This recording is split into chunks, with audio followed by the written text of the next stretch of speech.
I'm Klay Thompson.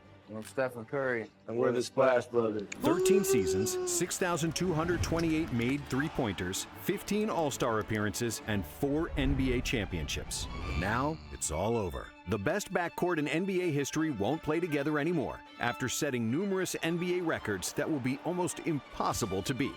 This is the story of the Splash Brothers, how good they were actually, and how they changed basketball forever. If you know me, you know I love Steph Curry. I love Steph Curry. Bro, Steph Curry is my favorite player besides Cade Cunningham. You know, K repping the Pistons, my team, but I love Steph Curry. And the story of Steph Curry and Klay Thompson started almost identically. Steph's father, Dell, played in the NBA for 16 years, while Klay's dad, Michael, had a 13-year career and won 2 championships. Steph's mother, Sonia, was a standout volleyball player at Virginia Tech, just like Klay's mom, Julie, who played volleyball at the University of Portland. What? Their brothers, Seth Curry and Michael Thompson, also played in the NBA. You know, I have my dad play in the league. Huh? Brothers, Seth Curry and Michael Thompson. Wow, I didn't know Klay brother played in the league, bro. Thompson also played in the NBA. You know, I have my dad play in the league, and watching him do what he did, like, just made me want to work harder. When I was 13, I decided I was just gonna play only basketball. I got rid of the other sports. Me and my brother would go up to the at the Air Canada Center. We'd go up to the practice facility and we shoot for the first half, and then we go watch the second half. And despite being born into athletic families with early access to the NBA, neither Steph nor Klay was highly recruited in high school. Curry was a 3-star recruit and didn't receive offers from major universities, eventually landing at a mid-major basketball program at Davidson College. On the other hand, Klay was a 4-star recruit and had some decent offers, but nobody guaranteed him a starting spot. So, just like Steph, he chose to go to a lesser-known basketball program, joining Washington State.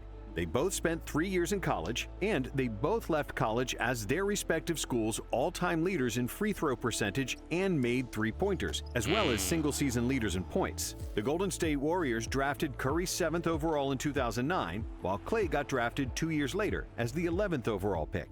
And despite their shooting pedigree, nobody could predict what was to come after their first season, especially because Steph and Klay played in just 26 games and didn't start together in any of them. And to top things off, they barely spoke to each other. I don't think me and Steph said a word to each other the first year, to be honest. Like, Steph only played like 20 games that year. I was riding the bench first 30 games of the year. I'll get in. I was like a shooter off the bench. But those 26 games were supposed to be the only games that Curry and Thompson played as teammates, and the Splash Brothers could have never become a thing. See, during the 2012 trade deadline, the Warriors had already agreed to trade Steph to Milwaukee. The deal had already gone through, but at the last second, the Bucks doctors informed the team of Curry's ankle problems, believing that he'd have permanent issues. So the Bucks gave up on Curry and ended up taking Monte Ellis instead. Ellis was a fan favorite in Golden State, and the Warriors fans were pissed that the Dubs traded him and not Steph. However, in their first season as a full-time starting backcourt, Curry and Thompson quickly shut down all the critics. In 2012-13, Steph and Klay combined to make 483 three-pointers, which was the most ever by a pair of teammates. Also, Curry set an NBA record with 272 three-pointers in a season, while Thompson added 211, at the time the 22nd best mark in league history. During the season, the Warriors coach Mark Jackson dubbed them the greatest shooting backcourt that's ever played this game, which was greeted with a great deal of skepticism, since they hadn't even played a full season together. The way they practiced, the way they prepared, how serious they took their gift, it was an easy call for me. And to close that statement, after I made the statement, I said it ain't even close. If you don't believe me, call my bluff. Around that same time, the writer for the Warriors website, Brian Witt, started calling Klay and Steph the Splash Brothers, as a wordplay from baseball players Jose Canseco and Mark McGwire, who were known as the Bash Brothers when they played for the Oakland A's. Soon enough, as the threes continued splashing through the NBA nets, the nickname spread, and the legend of the Splash Brothers was born. Everything had been building in terms of, you know, understanding who we were, what we needed to tweak a little bit to take that next step. But even more importantly than breaking the three-point record and getting a cool nickname, Steph and Klay pushed the Warriors to the 6th seed in the West, which was the best result for the franchise since 1994. In the first round, Golden State defeated the Nuggets, which was only the second series the Warriors had won since 1991 and the Run TMC era. But in the second round, despite a formidable effort, the Dubs fell to the Spurs 4-2. And then in the 2013-14 season, Steph and Klay continued to improve and shatter three-point records. Curry and Thompson became the first teammates to finish first and second in made three-pointers, breaking their record from the previous season by 1-3. However, despite great expectations, Golden State lost their first-round playoff series to the Clippers in Game 7. After which coach Mark Jackson got fired and was replaced by rookie head coach Steve Kerr. That's when everything changed. Fired Coach Jackson. You just got to get the next hire right, because we're in a position now where we can take that next hire, but you can't mess it up. During the offseason, the Splash Brothers teamed up for the 2014 World Cup, where they won gold for Team USA. Steph and Klay combined to make more three-pointers than any other duo in the tournament, accounting for 43 of Team USA's 77 threes. We really didn't get to know each other till about our third year in the league. Our relationship really didn't build till our third year when we played that Team USA, and we finally hung out off the court because we had nothing else to do, so we went and played golf. But that summer of 2014 kind of glued us together, and we just became good friends after that. But before the 2014-15 season started, the Splash Brothers were nearly separated once again. The Warriors seriously considered trading Thompson for all-star power forward Kevin Love. And if it wasn't for Jerry West, who threatened to leave the team immediately if the Warriors traded Klay, the Dubs would have made the huge mistake. The people inside know Jerry. that the trade for Klay and Kevin Love was, I don't want to say imminent, but it was a very real conversation. Look, the amount of threes that Kevin Love shoots is very similar to Klay, and now we have a big that can shoot, and we have and they like begged him to do not trade Klay, do not. But because of Jerry's ultimatum and influence with the franchise, Thompson stayed, and the Splash Brothers were saved once again, quickly proving that Jerry West was one of the smartest people in basketball. Because when the season started, Golden State had the best team in the NBA. You don't see him going in there dunking balls, jumping all over the place. He just plays the game. I mean, he's tremendous. He's going to get better too, by the way. The Warriors finished Kerr's first season with a league-best 67-15 record, and by far the best result in franchise history. They led the NBA in pace, assists, three-point percentage, field goal percentage, and defensive rating, and were second in offensive rating, blocks, and threes made. Curry broke his own record for three-pointers made with 286, and Thompson again finished second with 239. Their combined 525 threes surpassed their previous record by 41. Dang. And they converted 44% of their threes, an unheard of efficiency for such a high volume. Bombing away from three like we do kind of flipped the basketball world upside down. I think we're seeing that at all levels of basketball now, which a lot of people say it's ruined the game, but I think it's kind of just been an innovative aspect of the game, to be honest. This season was the breakout year for the Splash Brothers, marked by many great performances by both players, but none greater than Thompson's game against the Sacramento Kings on January 23, 2015. Klay scored an insane 37 points in the third quarter, going 13 for 13 from the field, including 9 for 9 on three-pointers. Those 9 threes in a quarter were an NBA record that still stands, just like his 37-point total for one quarter. I think that 37-point quarter is still the greatest basketball experience I've ever had in my life. It was like he was in a trance, and we were all In your life, you played next to.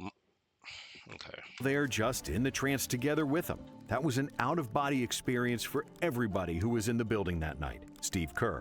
Klay finished with 52 that night, and he and Steph Curry became just the 7th pair of teammates to score 50 in the same season, and the first since 1995. Steph won the 2015 MVP award, and the Splash Brothers were both named to All-NBA teams. It was the first time Warriors teammates were named All-NBA in the same season since Chris Mullin and Tim Hardaway in 1992, and they were the first backcourt teammates to make All-NBA since 1980.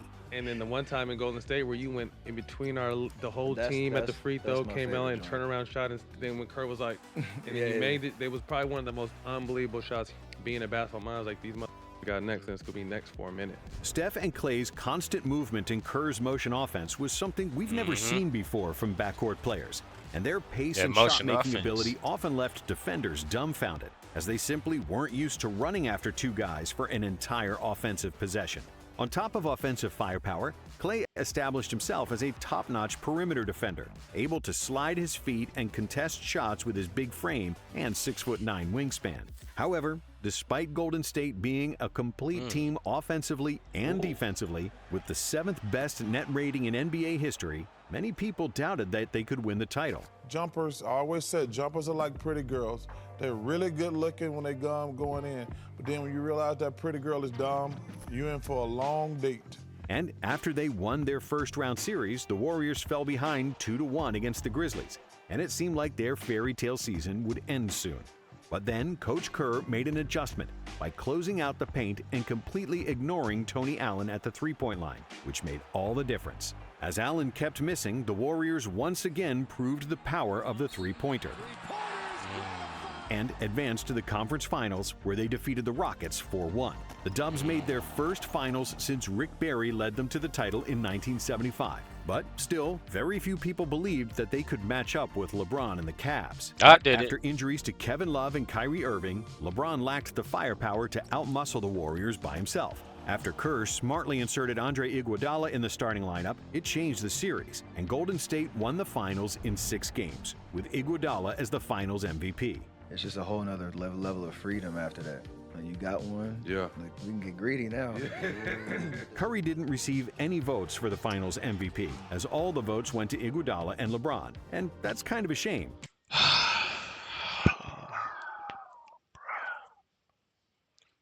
Iguodala, bro, you know this Curry MVP, bro. You know this Curry MVP. Because Steph was the engine of the Warriors. Come on. His shooting and movement created so much space and wreaked havoc on opposing defenses. Not to mention that he also averaged 26 points, 5 rebounds, and 6 assists, compared to Iggy's 16, 6, and 4. Wow. But even after such a dominant season, the Warriors still had doubters. Many believed their season was a fluke and didn't get the memo that pace and space basketball was the future. So the Warriors just kept chucking threes and running circles around everybody. In 2016, the average team attempted 24 threes per game, while the Warriors led the NBA with 32 three-point attempts. The average pace was 95, while the Warriors had a pace of 99, which meant that in a 48-minute game, they had 4 more possessions than the average team. And the Dubs broke the record for the best offensive rating in NBA history. We started off 24-0. That part of it alone was that was. I forgot about that part. Yeah, that part was the craziest thing in the world, just because we had OD confidence, we had chemistry, like you said. Let's just go win every single game. The Warriors entered the All-Star break in 2015-16 with a 48-4 record, the best start in NBA history, and they finished the season with 73 wins and just 9 losses, which surpassed the NBA record of 72-10 set by the 1996 Bulls.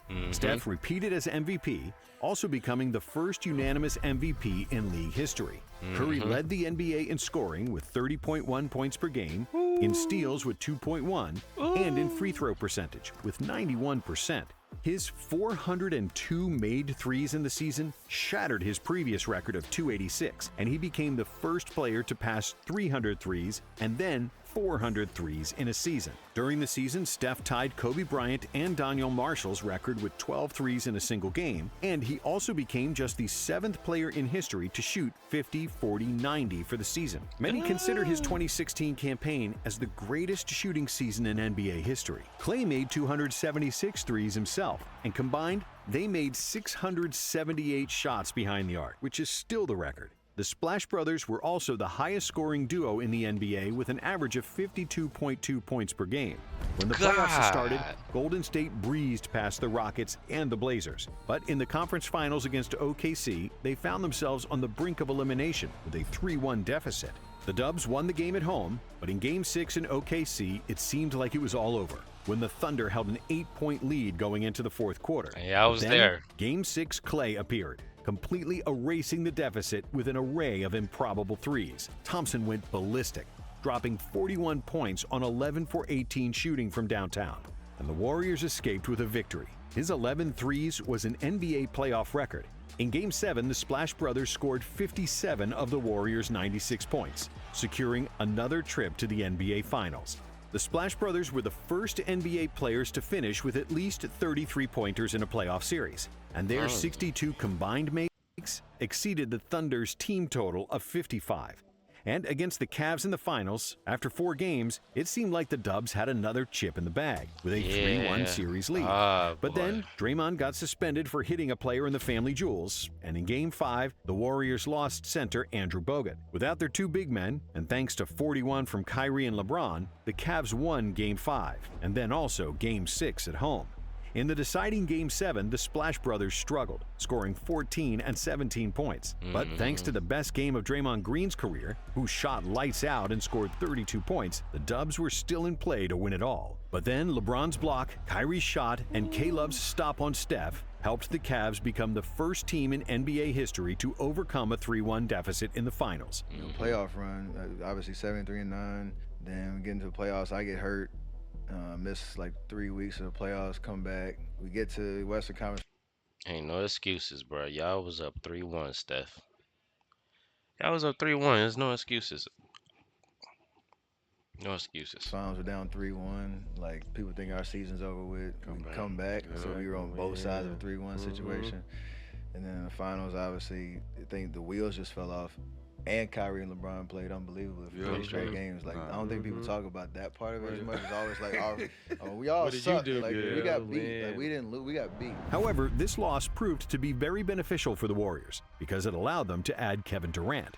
I don't know. If we win, we might not get Kevin. So, like, it all worked out, but that one hurt. If Golden State had won, KD likely wouldn't have wanted to join the team that had just won 2 chips without him.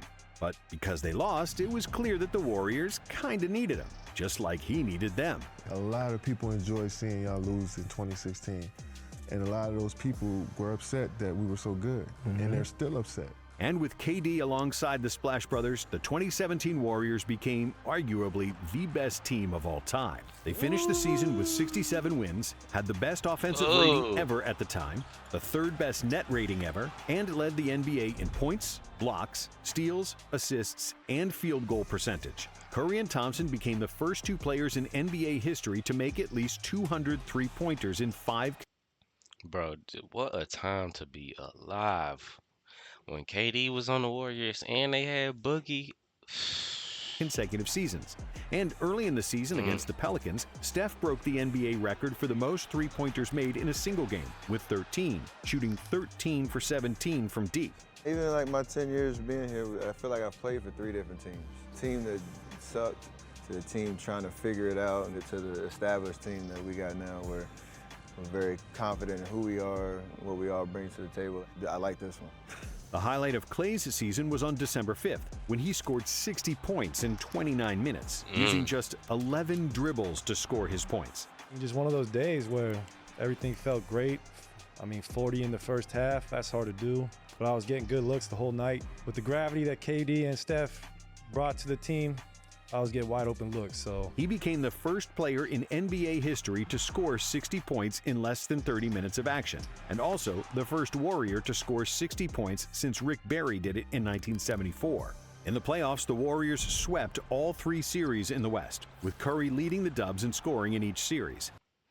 Klay probably could have dropped 80 if he was on some stat pad and stuff how they do now. Wow. And for the 3rd straight time, Golden State and Cleveland squared off in the finals, in what was arguably the best offensive finals series ever. Golden State convincingly won the first 2 games at home, and just when it looked like the Cavs would win Game 3, KD showed why the Warriors badly needed him. Durant for 3. It's good. Kevin Durant from downtown, and Golden State takes the. Yeah, I was there. I remember seeing KD shoot that right on the TV screen.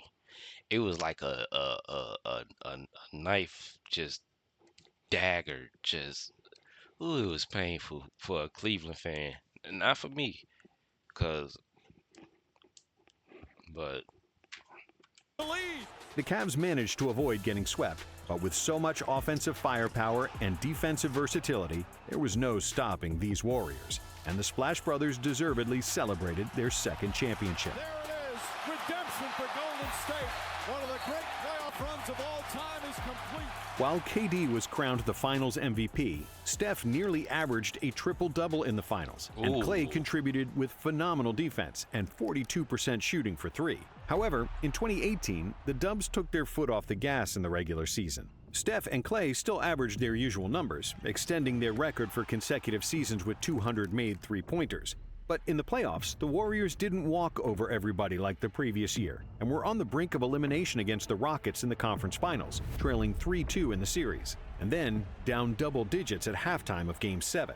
However, thanks to 27 consecutive missed three-pointers by the Rockets, the Dubs escaped with a victory. In the Warriors-Cavs Finals Volume 4, the only competitive game was the first one, when J.R. Smith spoiled LeBron's 49-point game by forgetting the score in the final seconds. I look at Bron like pointing like this. Oh, is he pointing at? I look over, oh man. And then after that, it was just like, I know this thing just happened. Not in the finals. And after they won Game 1, the Dubs cruised to another title, sweeping the Cavs, with Durant repeating as the finals MVP. When the 2019 season started, the Warriors continued to tear the competition apart with a 10-1 start. However, Klay Thompson wasn't playing to his usual standards, and over the first 7 games of the season, Thompson shot 5 for 36 from behind the arc and failed to have a single 20-point game. But then, against Chicago, Klay found his shot and got into one of those zones that most players can only dream of. Thompson made 10 threes in the first half, which tied an NBA record. And in the second half, he added 4 more three-pointers, breaking Curry's record for most threes in a game. Klay scored 52 points in 27 minutes, while making 14 of his 24 threes. And for the 7th consecutive season, the Splash Brothers made at least 200 three-pointers. And each time they did it with over 40% shooting from downtown, which is insane. However, Steph and Klay making threes wasn't news anymore, and the Warriors' 2019 season will mostly be remembered by interpersonal problems, highlighted by the KD and Draymond clash in a game against the Clippers. Communication is key. We didn't show that, and that's what rubbed me the wrong way more than anything. But despite everything, Golden State was still the heavy favorite to win the title. That's the hard part. When you're at the top, it's a daily reminder. You have to come in with the right perspective. One person slips or one rumor, narrative cements itself in your head. Like, we were on spotlight all the time. And then KD got hurt in the second round of the playoffs. Without their best player, the Warriors' season was in jeopardy. But thankfully, the Splash Brothers were still there. Steph and Klay closed out the series with the Rockets with a combined 60 points in the deciding Game 3. And then in the conference finals, they swept the Blazers, combining for 58 points per game, which was more than half of all the Warriors' points. But in the finals against the Raptors, who had a deep team, the Dubs were suddenly lacking firepower. The Splash Brothers were still a handful, but nobody else on the Warriors could provide much scoring, and the Raptors took a 3-1 series lead. The first 4 games, the Raptors were dominant and lead 3-1. But all of a sudden, Golden State has a new addition. Kevin Durant will play. But then, KD miraculously returned, despite still nursing a calf injury, and everything was clicking again. And with KD's presence, the Raptors couldn't guard the Splash Brothers with multiple defenders anymore. Then, early in the second quarter, KD fell to the floor with the worst possible outcome, a torn Achilles. The Warriors still won Game 5, but in Game 6, they also lost Klay, who suffered a knee injury that would later be diagnosed as a torn ACL. Being the hothead and competitor that he is, Klay still tried to get back in the game and continue the best shooting series of his career, because prior to the injury, Thompson averaged 26 points on 54% shooting from the field, and an insane 59% for 3. But without 2 of their best 3 players, the Warriors couldn't fend off Kawhi and the Raptors, who won their first NBA championship. And after 5 consecutive finals, a feat that no other franchise accomplished other than the 1960s Celtics, the Warriors had the second worst season in franchise history. So it's hard to separate yourself and really be okay with, this might not be our year. That's a really hard thing to accept. Golden State finished with a league-worst 15-50 record in the 2019-2020 season. Thompson missed the entire season rehabilitating his injury, and Curry was limited to 5 games all season after breaking his left hand. And just before the start of the 2021 season, Thompson tore his right Achilles tendon while playing a pickup game and was ruled out for a second straight year. To get that call was a gut punch for sure. A lot of tears, you don't really know what to say. That's the Giannis. That's the Giannis one. You know, 2 pretty serious rehabs now. But at the end of the day, we have to have his back. We hope that he's around and he's part of what we're going to do this year through his rehab and staying connected with us. Without his backcourt mate, Curry had the best individual season of his career, playing the best defense of his life, on top of leading the NBA in scoring with 32 points per game and hitting a league-high 337 threes. It was a special year, all things considered, and a new experience for me. Tried to make the most of it, come back, bottle this up, everybody make the right strides, take advantage of the summer, and you don't want to see us next year. At the start of the 2022 season, in Madison Square Garden, Steph made his 2,974th career three-pointer to pass Ray Allen and become the NBA's all-time three-point scoring leader. I remember watching this game live, too. I was watching this game Curry on my also computer. won his first MVP at the All-Star game after scoring 50 points in the game.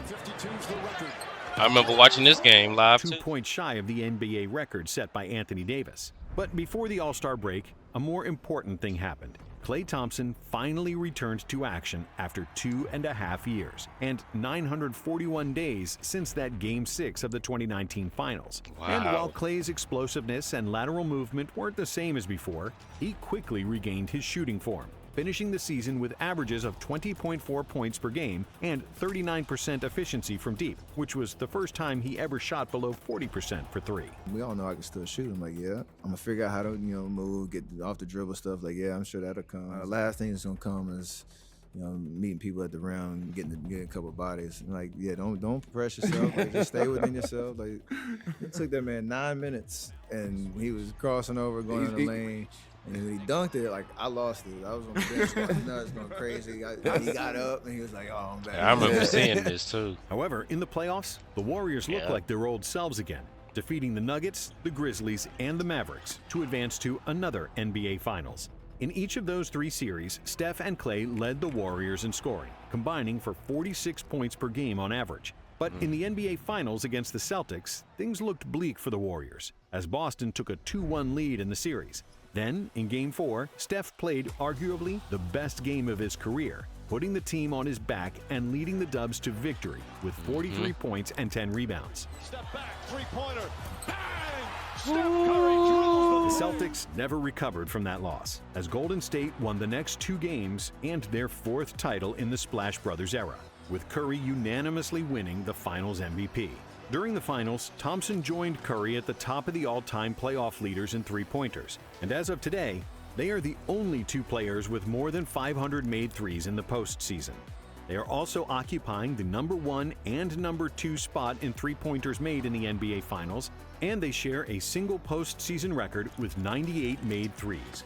Combining the playoffs and the regular season, the Splash Brothers have made 7,347 three-pointers, a record that's likely never going to be broken by a pair of teammates. And even though their last 2 seasons have been disappointing for the Warriors, and especially Klay, who struggled in the 2023 playoffs and the 2024 play-in, the legacy of the Splash Brothers can't be tarnished. Even though Klay signed for the Mavs, whatever happens for the rest of their careers, Steph and Klay will always be linked together as the greatest backcourt in NBA history. I mean, he's been a great teammate for 8 years, even a better friend. You root for guys like Steph because he doesn't take any shortcuts. Obviously, Klay, he's just so bless one of a kind, man. Low-key, can blend in with anybody, knows his role, is competitive as hell.